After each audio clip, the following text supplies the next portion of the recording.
Hello, everybody. This is James Diboe on Discovering Season 3, and we're back again. We got Mr. Richie Braithwaite, Mr. Silky Skills. How you doing? I'm fine, thank you. And it's a pleasure to be here. Great to have you on anyway. We've been waiting to get you on for a little while now, haven't we? You know, busy man and that, you know, things happen and that. But that's all good anyway. So we're going to deal with your timeline at the beginning, because I remember you when I was a youth in the Methodist, you know, and you were very multi-talented at most sports, you know. So if you want to deal with the beginning of when you were in the Methodist, when you were first just going there, and then later on become a volunteer, and then you were a paid employee. So if you want to deal with the beginning, when you first went to the Methodist, that's where the root is, isn't it? Yeah, it is, yeah. And once again, thanks so much for having me on and having the patience to wait round for me. Oh, yeah, definitely. But it is a pleasure. So age 11, I was going to the Methodist Centre. My whole family went there.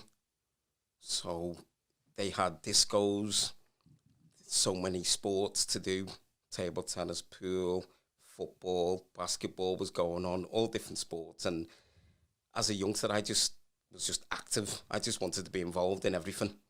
Won a few dancing competitions. The whole family dominated the dancing, actually. You're a good break dancer, weren't you? Yeah, I think that comes slightly later. Oh, was that later? Okay. But the actual disco dancing and stuff. Oh, disco dancing. Yeah, okay. we had it. They used to have a lot of dancing competitions in the Methodist Centre, and the family cleared up on the trophies. Sorry, everyone, but yeah, that was just it. We were just we were just talented as everyone else was, but we stood out a bit more. Definitely. But yeah, so that was the path, really, going to the Methodist Centre as a youngster. And as time went by, age 15, 16, I really started developing with me football. And the staff, they were watching me. They were really watching me, and they gave me an opportunity at the age of 17, 18 to be a volunteer. Okay. So that was amazing for me, because it's like, if you become a volunteer somewhere, the next step is you're going to be working there. Definitely, yeah, of course. You know, that in itself is inspirational for so many. Well, I think when the time I was going there from about 12, you would already would have been working there. I was then working there, yeah. Yeah, so to me it was like, you'd always been working there. Exactly. You know what I'm saying? Yeah, so that was really good. That opportunity came about. I have to say a thank you to all the staff team in the Methodist Centre for giving me the guidance, you know, and that confidence to get me to even say, I feel as though I can do this myself. I took it with both hands. And like I said, I was voluntary, and I was working with guys older than me. You know, Patrick Graham always comes to mind. Yeah. You know, Patrick Graham and his crew. Very familiar name. Yeah, his crew. So I was sort of like doing activities, and they were getting involved in it. Okay. I was sort of like running it in a way, which was strange. You know, it was very strange, but the respect was there, so that was really nice. Yeah. And then, like I said, as time went by, I then became a paid worker. Oh, that's good. Which was just amazing. No, that's great, that anyway, because I mean, like the Methodist, I just remember as a youth anyway, and it seemed like we had a lot more youth centres back then. I don't know what's going right now in the Methodist. The last thing I can recall was when Michelle Walker had Renault Rashidi over. It was about 2018. Done a little lecture, but it was a very, very small turnout, but it was still a good lecture. Yeah. You know, so is there anything that happening in the Methodist these days that you're aware of? Yeah, I mean, I haven't been by the Methodist Centre for so long, because lots changed. Yeah, a lot's changed, and my pathway's changed as well. Right, yeah. So, yeah, of course, that's back in the day when everything was happening there, isn't it? So much. Yeah. So after the Methodist now, where you go from there? We're dealing with the timeline of things. Yeah, so, like I said, I put a good 11 years into the Methodist Centre. Oh, that's quite a bit of time, yeah, definitely. I gave back. Yeah. You know, and tried to nurture the young people as much as I could, you know, and as a result of that, I got the title as becoming a role model for the young people. Yeah, good. Needed that. Yes, They definitely needed that. And the right role models as well. Good Yeah. character. You've got the right kind of character, so good people skills, most definitely. That's what it's about, being able to communicate with different people, isn't it? One of the things. But continue, yeah. Most definitely, yeah. People skills for me is everything. Because as a youngster, I wouldn't have liked to be spoken to in a certain manner. So, my motto was always give respect, get it back. That's right. You know? And that's what I still have now. I mean, obviously, like I said, it's a pleasure speaking to yourself, because I remember coming to the Methodist Centre as a youngster. And, you got that wild haircut then when I was younger. Yeah, I remember that especially. Definitely, man. Yeah. But, and guys your age, when they see me, it's like, Richie, you're okay? How's That's it right. going? Yeah, we all Because got of on that respect. Definitely always that respect. When it's like when I bump back into you Yes. after I hadn't seen you for years, and that, same respect and that, because going back in the day, it was just a different vibe. You can't, it's hard to catch that vibe unless maybe you get, you do a Kirkland's again, or you have to re kind of invent it and bring it back with the right people, isn't it? Yeah, definitely. Yeah, but so what was we're dealing with after the Methodist? I was saying before, where did you go? Which direction was you going into there? Okay, so again, like I said, from the Methodist Centre, which I saved a good time there at the time of my life, and then I think it was just a case of I've got to move on. So because I had, like I said, established myself into a specialist in youth engagement. Yeah. Through the Methodist Centre. Yeah. I then went into events. So again, It was something brand new. I didn't know what I was doing. I just thought, you know what, I need to continue bringing these youngsters together. Good. And there was a lot of problems going on with different nationalities within the community. Okay. And because I had that respect of the nationalities of the community, I then was able to bring them together in a peaceful way. Right. Okay. Which was special. Definitely. Which was really special because it needed to be done. So me and an old friend, Jama Warsame. Rings a bell. Yeah. Amazing footballer. Some say like myself. Me and him just got together. Jama was from the Somali community, and me and him got together and we got a little bit of change, and we said we'll do something. We need to do something. So we then came up with this idea that we'd do the first Ramadan Football Cup, the Ramadan Football Tournament. Wow. 5-a-side. First time it's ever been done in the city. So over the holy period of Ramadan, 4 weeks, we organised a football tournament. But what we done with the theme of integration, we didn't just have the Muslims playing football. We also involved the local community. So we had the black, the white, the Chinese, all the communities that I knew of. Okay. That were Muslims also. We integrated them together with the Muslims. Wow. Over the holy period. It was absolutely amazing. Interesting, that. Very interesting. And how did you was you able to organise it? Like just through communicating with people? How was you able to reach out? Is this going? How long are we talking? Back? We're going back. Before the social media times, yes, where it's easy to promote things now because it's social media. Yeah. So back then it's word of mouth and good communication. Yeah, exactly. But also, word of mouth is where we originated from. That's right. Getting round and word of mouth. Oral history. Yes, but also with Jama being a Muslim himself. Yeah. It was easy for us to just go to the mosque and say, this is what we're looking to do. Do we want to get involved? Of course we want to get involved. It's amazing. Thank you so much.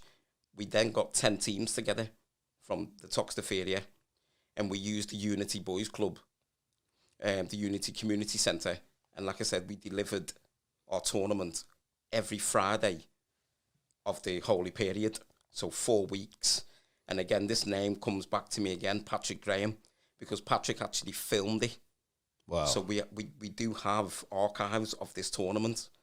And then I got a friend of mine called Mark McDermott to edit it. So we edited it down, and then we actually made videos and gave it to all of the participants, which was, I mean, you know, so that's Are they still flying around, any of these? I know for a fact they're on VHS. Oh, VHS, yeah. And some people still have them. Hopefully someone's converted them over. Possibly. On a data stick or something, put them on the computer or something. Yeah, because you've got to keep those memories, you've got to keep. Yeah. You know, it's so important, you know. Yeah. It is definitely, you should even just get them all together, edit them, and make one big documentary out of it or something. Yeah, most definitely. Because those moments, you know, they don't come back. No. You know, especially if they're forgotten. Yeah, definitely. You know, so that's another reason why I brought you in today, because we're trying to bring people who've been doing things from way back in the day. You know, and you're the first sportsman also to actually be on the Discovering show. Wow. So this is something new for Discovering anyway, so that's great. Yes. So anyway, back to what we were saying before, you know, anything else you want to add on yourself? Yeah, I mean, okay, so continuing with the events. Yeah. From that, then we done a football competition, a basketball competition. Again, just bringing the community together. Then that takes me to Silky Skills, which this one was I just had an idea and thought, Richard, just go with it. Yeah. Just go with it. Now, the football tournaments, as we all know, football breeds tension. Football is win by any means necessary. I didn't want to see that type of tension anymore. So I came up with a unique idea, and I called it Silky Skills. I called it Silky Skills because when I played football, people used to say, he's got silky skills, he's got serious skills when I played football. Okay. So right. I put them together, and I just said, I'm coming up with this idea, and it's called Silky Skills, and what it's going to entail is the most football kick-ups in 1 minute and the best skills routine to music. So, again, my brother being a DJ, like I was saying, the family was multi-talented, Dennis. So I brought in my brother Dennis, D-Fresh.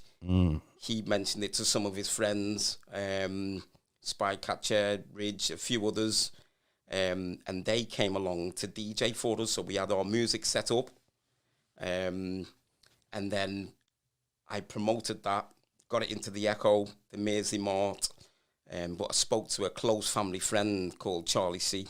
Oh, yeah. The Master C. Oh, DJ. of course, we know him. And Charlie done me the most amazing favour. He spoke to John Barnes, which is a close friend of himself. Great. And he asked John Barnes to come to our event. And John Barnes came and launched it for me. And I just excellent. That. Made your day. That's good. Great feeling, isn't it? Yeah.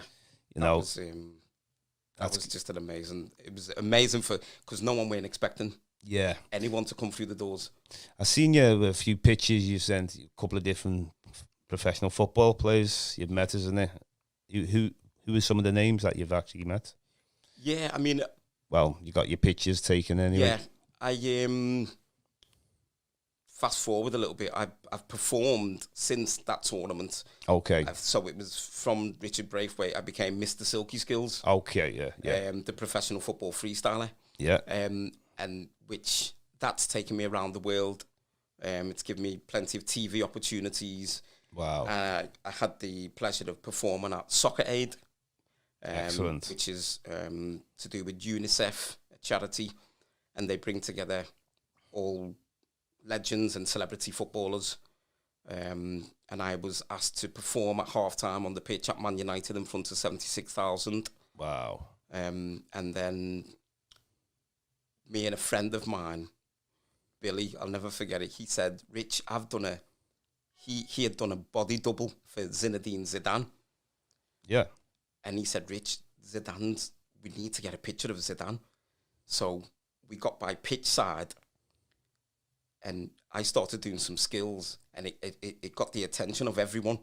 And Zinedine Zidane and Luis Figo, they looked over and started walking towards us. And that was the opportunity that we couldn't miss. We had to get pictures with them. Yeah. Two of the most famous footballers. Excellent. You know, which was, wow, amazing. Good. No, that's great, that, though. Yeah. Yeah. But, you know, it's nice when you meet people you look up to, you know, with high skill standards. Yes. So, anyway, when you were saying before about you first united a lot of the different nationalities to play football. Now, was this at the time, when you're saying about there was a bit of tension at the time, was it more so like, well, people of one ethnicity only want to play with themselves and everyone's keeping to their own, do you mean? And then you were able to bring them together? Is that what you mean, like? Yeah, exactly. Because obviously there's always a lot of racism you can get in football anyway. Yeah. You know, so you were able to conquer that and bring people together. Yeah. Which, you know, that's a great thing, that also. Yeah, I mean, again, it's just sticking with the theme of integration. Integration, yeah. You know, so from, like I said, becoming a specialist in youth engagement, that's the skill then that I took forward to obviously integrate. Okay. I've got this skill about me to engage with young people. Yeah. Now I've got to integrate them, because I can engage with 5 black youths or 5 white youths. I've got to then bring them together, because that's my path, integration. Right, I had to bring them together. Yeah. So as a result, in this multicultural area that we're from, Toxteth, I then went about bringing all these youngsters together. Okay. Through our tournaments. Yeah. And like I said, me and Jammer, we made history by doing the first Ramadan Cup. That was the start of it. Wow. And then obviously it trickled on with doing different football tournaments. And then, like I said, going to my most unique tournament, which was Silky Skills. That was also amazing, because we had from age 7 all the way up to 60-year-olds that took part. Oh wow, that's amazing, though. And all ages. Yes, and the talent. Wow. All ages, all nationalities, and the talent that was there on show, was just an amazing sight.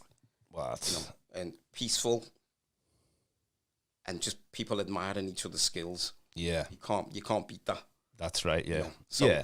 So from there, Silky Skills tournament, I then looked at all the application forms that I sent out for the parents to fill in. Yeah. And a lot of the winners, I contacted the parents and said, listen, I'm not quite sure what I'm doing here, but from what I've just seen, I'd like to get your child to come and do something with me. Yeah.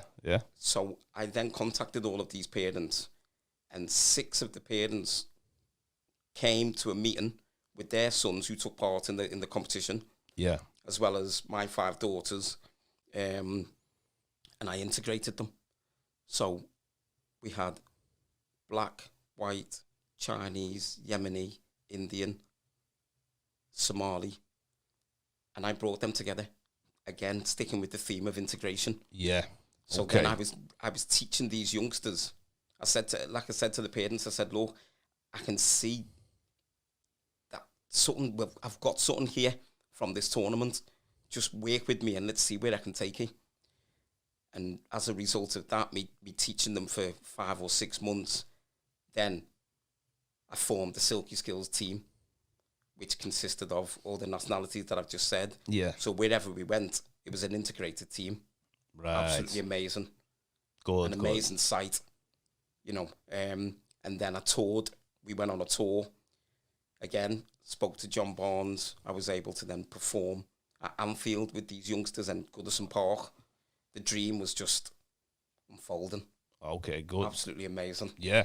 You know, so go on, continue. Sorry, I can say that I've took youngsters on a journey which they could have never imagined that they'd ever go on in their lifetime. Excellent, that though, man. Yeah. And how long ago would you say are we talking about? So 2003, 2005, 2006, we actually performed at Goodison and Anfield.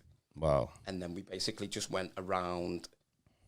I got contracts with Sefton, Knowsley, Liverpool councils, and we basically just went round youth clubs, and we were going in and delivering pardon me, we were going in and delivering workshops. Workshops, yeah. Delivering Excellent. workshops to the youngsters. Good. And, you know. That's great, that, though, you know. Yeah, so, see, to this day now, what you up to at the moment? Like, say, within the last year, or, like, what's your plans, or what are you up to at the moment? Anything going on? Yeah, I mean, during the lockdown, I mean, I've always wrote. I've just wrote, and I'm like writing projects, writing different festivals that I could deliver, and just different events. Okay, yeah, getting creative and that. Yes, getting creative. I've actually wrote. I don't like to say the first, but I've wrote my own football freestyle league, which could be delivered in any country. And I want to be able to deliver that and leave a legacy in football freestyle. You freestyle, yeah? Yeah. Wow, so I have to listen to some of them. Yeah. Wow. So, as in, sorry, let's not get mixed up, as in not lyrics and bars, freestyle. Right, okay. So correction in case you start asking me to do something. Okay. I'll let you correct it then. Yeah, sorry. So it's my own football freestyle league. I've wrote, like we have the Premier Football League. Okay. I've wrote my own football freestyle league. Right. Which can be delivered to youngsters. Okay. Boys and girls in any country. Okay. I've got a few bars, but it's not for me. Okay. I'm with you now. Yeah. Yeah. Freestyle bars is not for me, no. Before you're going to start doing DJ Toucan. No. You know, so. No. Yeah, so anyway, you know, one thing that we always usually do when we come on this show, doesn't matter who's on, whether it's sportsman, you could be doing Reiki, it could be anything, vegan, African history. Yeah. The importance of African history, meaning, you know, what we get fed. You know, we've got to analyze from when we're all younger, what we got fed about what is African history, what is Black history, and then later on learn that ourselves. You know, can you see the importance of one wanting to know their history, Africans, from the beginning, Richie? Would you say how important do you think it is? I mean, most definitely it is. It's got to be the most important thing. Definitely. You know, because right now, me going back to school days, I'm getting taught about 1066, a war. Yeah. King Arthur, King Edward, King Dick, and I'm like, what am I gaining from this? What am I going to get from this in the long term of me developing into a young man? Am I going to have a job around this subject? Okay, yeah. No, I need to know about what my parents had been through, definitely, what my ancestors have been through. Yeah, the fight that they had to enable themselves to continue. That's right. What they had discovered, what they had developed themselves. Yeah, that's going to give me the strength to then say, if they done it in those times, I've got something to go on that I can achieve as well. Most definitely. Yeah, definitely. No, that's right, that, Richie, it is. So, you know, and as we know, it's been non-existent in schools. Yeah. Which is, wow, it hurts to even say something like that, because your history is your history. Definitely. It's like when Liverpool Football Club and people sing songs and they talk about, if you know your history, Everton and so on, we've got to know our own history. That's it. We've got to know about our culture. You know, we don't know our history. It's all a mystery, you know, like you got to break that mystery. And it's all come from this negativity. Yes. What was fed, you know, whether you know, I think you Caribbean roots. Yes, Bayesian. My parents are from Barbados, yeah. Barbados, yeah. So, for example, people come from the Caribbean or America, maybe they don't know what part of Africa they're from, but it's still important to know your history, as in what your people did, you know, because all we get fed is everything negative. So it seems like a big, massive conspiracy that we've got to take on everything negative. You know, I mean, how important can you see the positivity in learning our history? I mean, look at it's like example. Say we got Kings of Africa. You know, it's showing you how high a black person can rise. You know, where we just don't have this mentality, and where we're from here, you know, that's impossible. We got a black president in America. You know, at the time, it's looking impossible. You know, so, and I'm not saying that that's because we have a black president, that means it. I don't mean that. Yeah. It's down to the people, isn't it? Yeah, most definitely. Yeah. Yeah. Again, I mean, it's an amazing topic.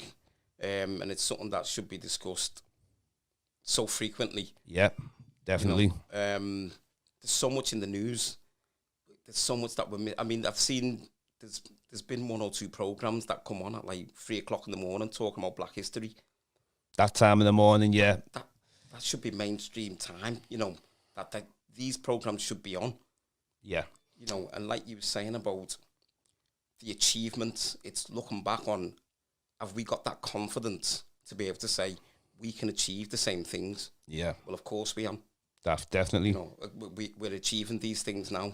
And again, your show it's an amazing show to look back on all of these different types of history. Thank you very much. Appreciate that. And like I said, it shows that we can. All we have to do is learn more. That's right. Come together more. Just understand each other. Definitely. That's what our ancestors had to do. They had to understand in order to progress together and stick together as a unit. Well, I've seen like a lot of the guests who've come on my show, including yourself and a lot of other people, I just seen it's a combination of different peoples with different, different creativities that they have, different kind of areas of knowledge where we can go with it. It doesn't matter if it's health, history, whatever. We take it all on. Anything that's positive, bring it all in, because that's just what we're trying to do. Build, give people the confidence, feel comfortable to speak about your history. Even in front of, you could be the only black man in the room, I'll still speak on it because I'm not afraid that it's who I am and I'm not ashamed of it. And I feel like Liverpool's a little bit of a different city. It's not like it's London, is it? Or like Birmingham, Manchester. Yeah. It's a lot different here. I feel like people don't express more here. The culture's not expressed as much. Yeah. So, there's bit of a lack of identity, but at the end of the day, that's why I'm trying to do what I'm doing, trying to bring this knowledge back. Because I don't know, I'm sure you're aware of, like, you're obviously older than me, used to have some African black historians or African coming to Liverpool to teach. I was told that, I think it was Leonard Jeffries or Anthony Browder. A lot more things used to be happening back in the day. In the 80s, I don't know whether there was musicians. It was like more of a need for black history. Yeah. But like it seems like as time went on, for whatever reason, we've lost a lot of it. Yeah. Things faded. Things faded. That's the better way to put it. Yeah. Things certainly faded. Because there was a lot of black input that was coming into the city. Yeah. Even when you talk about like carnival and stuff like carnivals and stuff, yeah, definitely. We had like special guests that was coming in, and like I said, that fading process was just like saying, we need to dilute this more. It's still sort of in our face. Yeah, come on, that's what the young people need now. Yeah, and again, as a result of the show that you do, more people need to learn. Definitely, that's what it's about. All together, it's all about working all together and bringing our ideas together. The more ideas that are put together, positive ideas, that's going to do the job. Yeah. And that's why I'm trying to this is season 3 now. Yeah, amazing. We're coming on a year from the first season, November last year, coming on, and you're the 7th guest on season 3. Wow. So who knows what's going to be the future, but we're hoping to just get, build up the followings, and, I'm thankful for being a supporter yourself as well. You told me it's the best show in Liverpool, discovering. Yeah, most definitely. Well, just the word discovering. If you're discovering things, you're expanding on your knowledge and your growth, aren't you? That's it, Discovering things. So excellent title. And like I said, it's especially lovely for myself to see you, who was a youth in the Methodist Centre, who I looked after in the Methodist Centre, and to develop to where you are now. Yeah. That's my only dream for everyone that I knew, is to expand and don't be scared, go out there and live try your and dreams. Grow. Yeah. No, it is. And the name Discovering, Chase actually came with the name Discovering. So I said, that's a name that I couldn't even disagree with. I was happy with it as soon as he said that anyway, and appreciate him giving me the show Discovering as well. Well, Chase is a man of many words. Definitely. And a very stylish man as well. So to come up with that, I'm not surprised. So amazing. And like I said, it's all about certain people in certain ways, how they are. They could have kept that for themselves. Exactly. Which show that you have come together through this as well. Yeah. Through that name, just giving you the name to build on. We invited me on the show a few times before I had the show and that, you know, on the indigenous peoples around the world and African history and stuff. So, you know, at the end of the day, we all got to like see the vision. Yes. And let's bring it, you know. Anything else, anyway, you want to add before we finish off, Richie? You know, feel free, whatever you want to add, you know. Just special thanks again. Walked into the room today, seen Chase. Haven't seen Chase for a while. Like I said, stylish guy. Yeah. Remember the first time I met him, the accent just got me straight away, and I was like, yeah, this guy's a cool dude. Yeah. And like I said, yourself, you know, you've grown into a nice young man. You're doing positive things. And I'd just like to say a special thanks to my wife and me 5 children that keep me going. Yeah, that's great anyway. Well, you know, hopefully you'll have a nice little break soon anyway. Yeah, well, anyway, Richie, Braithwaite, you know, I want to thank you anyway for coming on, discovering, you know. So maybe in the future, you know, if whatever you're up to, you know, we come back on in the future and we can discuss many things. We can discuss a lot of things, community things, history, whatever else. But I want to thank you very much, Richie. Thank you so much. Absolute pleasure. Thank you very much. This is James Diboe on Discovering Season 3, and we're out of here. But thank you very much, and you know, good.